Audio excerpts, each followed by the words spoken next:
네, 이번에는 콘트랙트랑 데이터베이스를 한번 다뤄보도록 하겠습니다. 이제 이 두 개는 각자 이제 얘는 프리즈마의 스키마를 정리를 하고 있고요. 콘스트랙트는 그 API의 스키마를 API의 스키마를 정의를 하고 있습니다. 그래서 각자 스키마 정의라는 특성이 있고요. 먼저 데이터베이스를 보면 이제 데이터베이스는 이제 프리즈마를 사용을 합니다. 프리즈마랑 포스트GRSQL을 사용을 하고요. 그래서 뭐 간단히 보면 뭐 컨피그에서 이제 다 DMV 가져와서 환경문서 가져오고, 네, 뭐 프리즈마 이제 컨피그 마이그레이션 가져오고, 이제 프리즈마 내부에서도 컨피그 JS랑 EMB 가져온 다음에 모델에서도 네, 이제 각 정의된 스키마를 가져오는 가져오는 이제 패키지입니다. 사실 뭐 스키마 정의 같은 경우는 뭐 특별한 거는 없고요. 이것도 사실 계속 바뀌기도 해서 크게 소개해드릴 부분은 없을 것 같습니다. 인덱스 같은 경우는 프리즈마 이렇게 해가지고 만약에 만약에 프로덕션이 아니면 프리즈마가 이제 중복으로 다시 굳이 불필요하게 실행되지 않도록 이제 뭐 로컬 캐싱이라고 해야 될까요? 그런 걸 해서 내보내고 있습니다. 그 다음에 클라이언트도 이제 제너레이티드가 되는데요. 이렇게 해서 제너레이트 된 코드를 내보냅니다. 여기서 이게 제가 사용하는 프리즈마 버전이 6버전이거든요. 근데 11월 18일에 프리즈마의 새로운 버전이 나왔어요. 프리즈마 7이 나왔는데, 근데 아직 제 네스트.js CLS 트랜잭션이 그걸 아직 반영을 못해서 업그레이드는 못하고 있는데, 그래서 그걸 위해서 일단은 이거 프로비더를 미리 JS로 바꿔놨습니다. 이게 뭐 차이가 있다고 하고, 이제 기존의 러스트가 아니라 자바스크립트로 바꾸면서 뭐 바뀌었다고는 하는데 잘 모르겠습니다. 저도 이걸 딥하게 하진 않아서.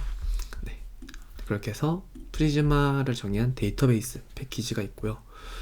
다음으로 콘스트랙트는 이제 데이터베이스 스키마를 포스트GRE 데이터베이스의 데이터베이스 스키마를 프리즈마로 정의를 했다면, 이제 HTTP의 사용 요청 DTO 및 엔드포인트를 TS REST로 스키마 정의를 한 게 콘스트랙트입니다. 이제 보면 이제 TS REST 코어라는 라이브러리를 중심적으로 사용을 하고요. 네, 이제 크게 커먼, 컨트랙트, 인터널로 구성이 되어 있습니다. 인터널 같은 경우는 그냥 내부에서만 사용되는 그냥 뭐 단순한 타입이니까 크게 신경 쓸 거는 없고요. 커먼부터 보면 ID, 그 다음에 액세스, 접근 권한을 명세한 건데 그거가 있고, 그다음에 컨트랙트, 여기가 이제 API 엔드포인트를 정의를 한 겁니다. 근데 일단 처음 주의해야 될 게, 이거 처음에 일단 다 정의는 해놨었거든요. 근데 이게 아마 개발하면서 아마 많이 달라질 거라서 그냥 이렇게 개발했구나 정도만 알아주시면 될 것 같습니다. 그래서 메인 유저부터 끝에서부터 보면, 일단은 유저 엔드포인트를 만들고 싶다 하면 일단 가장 먼저 지정하는 거는 유저 DTO입니다. 물론 DTO를 따로 정의를 안 하고 그대로 계약으로 해도 되긴 하는데, 일단 DTO를 정의를 해야지 좀 더 서버나 아니면 클라이언트에서 전달하기가 편하다 보니까 DTO로 먼저 정의를 하고요. DTO는 어떻게 정의하냐? 일단 베이스 DTO 스키마를 정의를 합니다. 여기는 이 DTO가 가질 수 있는 모든 프로퍼티를 정의를 하고요. 그 다음에 실제로 사용할 DTO는 픽을 해서 적용을 합니다. 그래서 어떤 게 필요한가 그래서 썸머리 같은 경우는 이렇게만 한다. 이렇게 해서 DO를 먼저 만들고요. 필요하다면 유저 인엄에다가 인엄도 정의를 합니다. 그 다음에 이제 실제로 엔드포인트를 작성하게 되는데, 다음으로 이제 세션에서 볼게요. 이렇게 세션 DTO를 정의해놨고, 엔드포인트 지정은 일단은 endpoint.ts로 갑니다.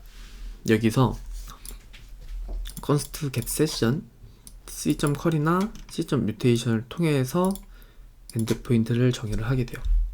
tsrest.com에 보시면 이제 정확한 그 문서가 나와 있는데, 이제 메소드, 패스 파라미터, 뭐 쿼리 파라미터, 바디를 지정을 하고요. 리스폰스 같은 경우는 이제 응답 코드에 따라 정의를 할 수 있는데, 이게 API 에러를 보면 이미 코드가 포함이 되어 있잖아요. 그래서 이런 걸 좀 더 굳이 불필요한 중복을 없애려고 to API 리스폰스 함수를 유틸리티를 만들어서 적용을 했고요. 아무튼 이게 장점이 이게 이걸 보면 그 엔드포인트를 보면 에러가 여러 개인 경우가 있어요. 네.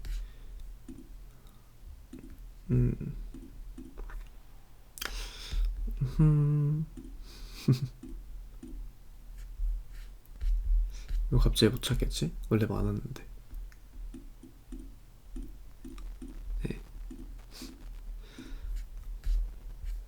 아, 맞아요. 여기 있네. 이게 뭐 에러가 두 개다. 그러면 에러를 이렇게 리스트를 감싸서 스프레드로 이렇게 퍼뜨려 버리면 됩니다. 이게 다 타입 안전하게 돼 있거든요. 그래서 이 스프레드를 해도 원래 콘스트 상수 타입이 그대로 유지가 되고, 그렇기 때문에 굉장히 안전한 타입 정의로 만들 수 있습니다. 근데 뭐 오픈 API 타입 있는데 왜 이걸 쓰냐? 그거는 YML이라서 사실 안 써봤어요. 그거 쓰면 더 좋지 않을까요? 근데 뭐 얘도 오픈 API인가? 그걸로 내보낼 수 있다고 하고, 그래서 뭐 아무튼 저는 일단 TS REST가 굉장히 마음에 들어서 이걸 쓰고 있습니다. 필요하시다면 다른 걸 쓰셔도 돼요. 이게 뭐 참고로 상수다 보니까 이렇게도 되긴 됩니다. 네, 뭐 합치는 걸 추천을 하죠. 우리가 아마 마이그레이션 하면서 수정을 안 했던 것 같아요. 그래서 메타데이터로 액세스 사인 인 이런 것까지 포함을 해줍니다. 그리고 이제 이거를 컨스트럭트에다가 이제 라우터 해가지고 실제로 넣어줘요. 근데 왜 엔드포인트랑 라우터에다가 직접 정의를 안 하나요? 할 수 있는데, 엔드포인트랑 컨스트럭터랑 의미하는 게 좀 다릅니다. 이거는 도메인 기반이고요. 이거는 그 리소스 기반입니다. 그러니까 엔드포인트는 매니저에서 정의를 하고, 그 라우터는 여기서 정의하는 거예요. 그래서 보면 리스트 매니저 오브 미 같은 경우는 매니저 엔드포인트에 그 정의가 되어 있어요. 왜냐면 매니저에 대한 거니까. 근데 실제로 사용할 때는 미 매니저로 되어 있다 보니까, 그러게요. 이걸 어떻게 할까요? 사실 이거는 클라이언트 편의성을 위해서 그런 거기도 하거든요. 왜냐면 매니저를 할 때 매니저 해서 내 매니저를 찾아줘 보이다는 내가 속해 있는 매니저를 찾아줘, 그런 게 이제 클라이언트 입장에서 좀 더 직관적이기 때문에 이건 이렇게 일단 설계를 했어요. 근데 이 부분은 좀 혼동은 여지가 있어서 바꿔야 될 수도 있겠네요. 아무튼 그리고 다음으로 if 세션인데, 이제 엔드포인트에서 이렇게 API 에러를 정의를 했잖아요. 그리고 백엔드에서도 이걸 그대로 쓰고 있고요. 이걸 정해놓은 게 이건데, 유저 API 에러스라고 하고 이런 식으로 정의를 합니다. 할 때 as const satisfied error API error record 이렇게 정의가 되어 있고요. 이 satisfy 때문에 추가적인 이런 게 안 됩니다.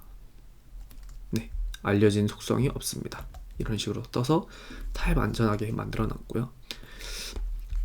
뭐 여기서는 이렇게 해놨는데 필요하다면 뭐 define API errors 이런 식으로 함수를 만들어도 됩니다. 이 방법도 생각은 처음에는 그 방법을 생각을 못해서 이렇게 satisfies로 했는데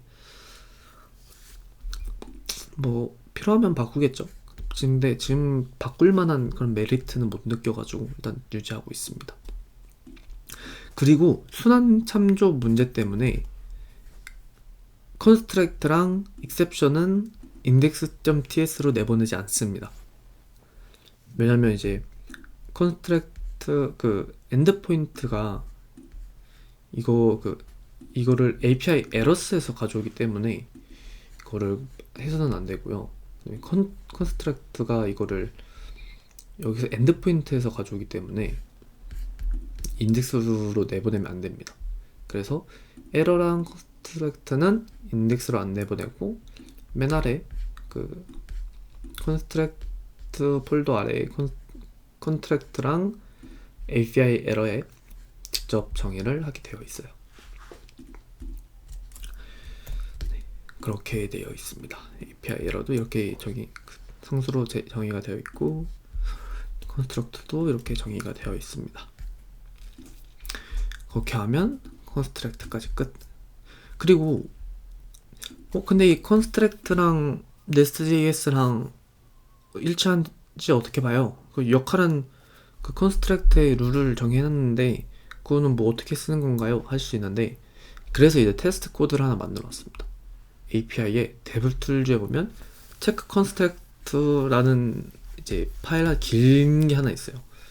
당연히 이제 제가 직접 짠 게 아니라 주민이한테 짜달라고 해가지고 지금 이 상태가 났는데 어떻게 하냐면 이제 여기서 뭐 데브로 해도 실행이 되는데 이제 아무튼 이렇게 실행을 해보면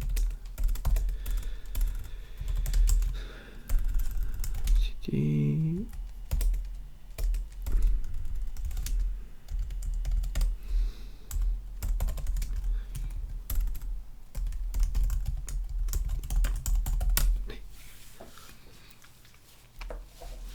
좀 JST 같은 테스트 느낌이 나도록 만들었어요.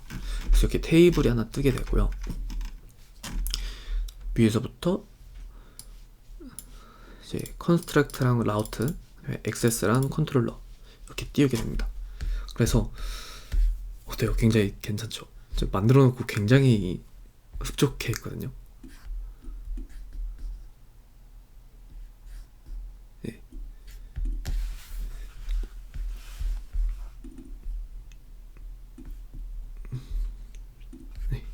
이렇게 하면 이제 어드민 이게 어떻게 사용하냐면 뭐 어드민 유저 get 이렇게 사용을 하거든요.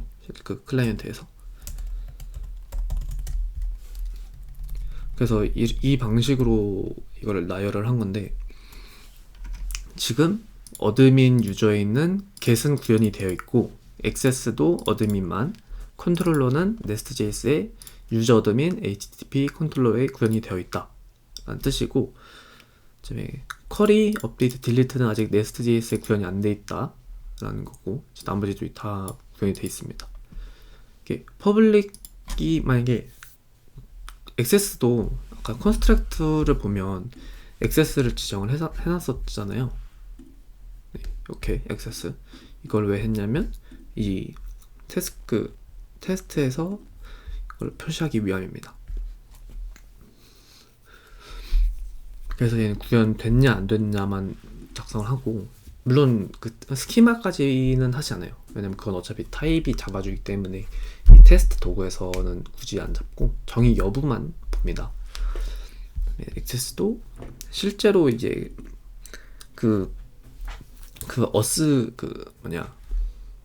어스 가드 적용인가? 룰 적용이었을 거예요.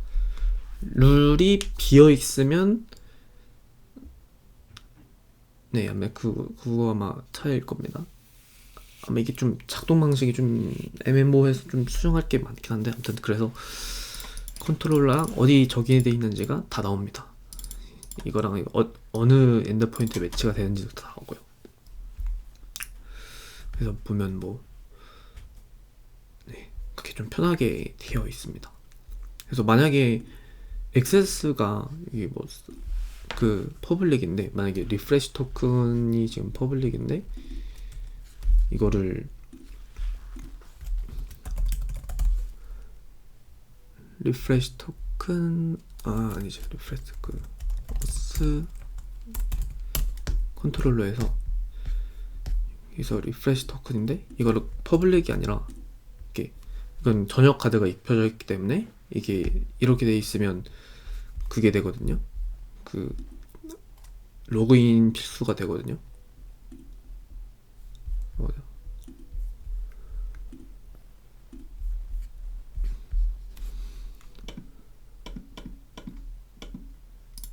알아?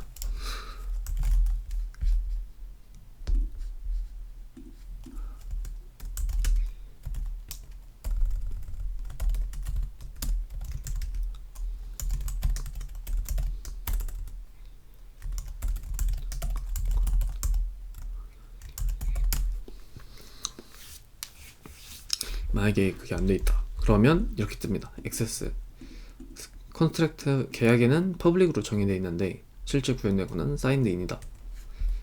그렇게 해서 오류가 뜨게 됩니다. one failed. 그래서 이걸 무조건 맞춰줘야 되고요. 지금 이제 테스트 아니었고 그냥 개발 도구로만 쓰고 있는데 나중에 배포하게 되면 이 체크 컨텍스트를 정식 테스트에 넣어가지고 이거를 만족해야지 풀 리퀘스트가 되던가 아마 하게 만들 겁니다. 컨트롤 이게 어떻게 구현을 했냐 하면 사실 제가 구현한 게 아니라서 지금 리팩토링은 안 돼 있죠. 왜냐면 AI가 짜줬기 때문에 네스트.js